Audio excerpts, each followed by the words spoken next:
The world is moving closer to a line that could soon be irreversible.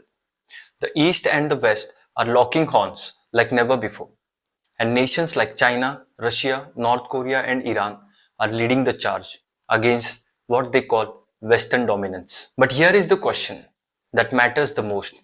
Are we moving towards a fair world or a battlefield of chaos?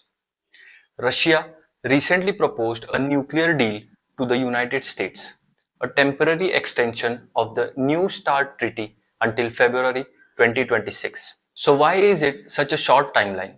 Is this a genuine attempt at peace or just a political trap to buy some more time to rearm and prepare as global tensions grow? Remember, this is the only remaining arms control treaty on the planet between the two biggest nuclear powers.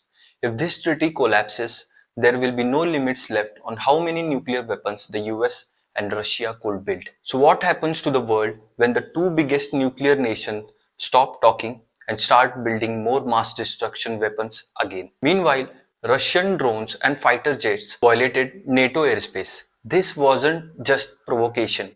It was a message that Russia is testing the NATO red lines, especially the US response. But here lies the bigger question. If these red lines are crossed again, will the West respond or back down? US President Donald Trump didn't hold back.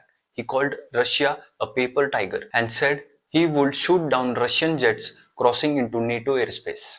Strong words, but if actions follow in real time, we will probably be entering World War III. Senator Marco Rubio, speaking at the United Nations, warned Russia that the West would not tolerate this provocation. But here is the danger few are talking about. Do warning without consequences make the West look weaker in the eyes of Beijing, Moscow, Pyongyang, and Tehran? Russian Foreign Minister Sergei Lavrov took the stage at UN and hit back. He said if Russia is provoked, it will give a decisive response. No hesitations, no restraint, and only regret to the provoked nation. And then he said something that caught global attention. Russia plans to lead a global fair order, a world without double standards where every country, small or big, has equal rights. But if Russia decides what's fair, is that really fairness? Or just a new world under Moscow's rule? Just a day earlier, President Vladimir Putin delivered a powerful speech on what he calls the Day of Reunification. He declared that Donetsk, Luhansk, Zaporozhye, and Kherson are now joined with Russia forever. Forever is a long time, but in geopolitics, forever often ends in conflict.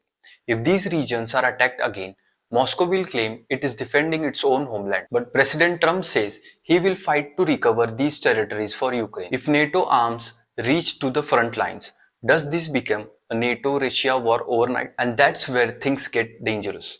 Because if NATO responds, we may see a direct shooting war between nuclear powers, and a single strike in Eastern Europe would ignite a global conflict that no one can stop. While Russia fights in Ukraine, China is watching and waiting.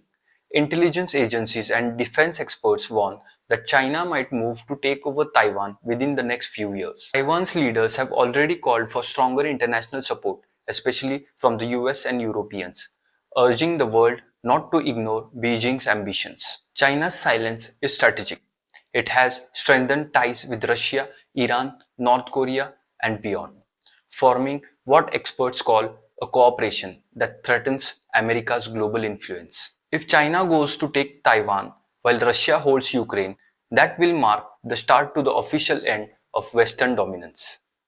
While Russia makes bold moves, China is watching closely, strengthening its strategic ties with Moscow.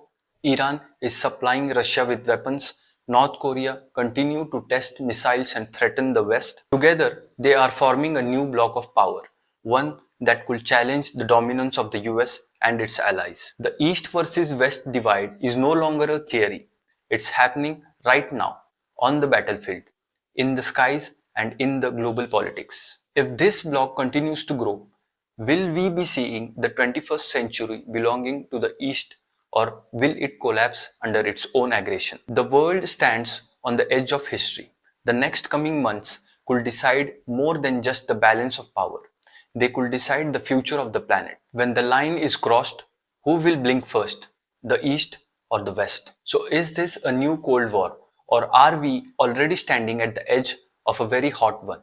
And most importantly, are we prepared for the cost of what comes next? Because make no mistake, the choice made in Moscow, Washington, and Beijing will shape the fate of generations to come. And remember, history doesn't repeat, it warns.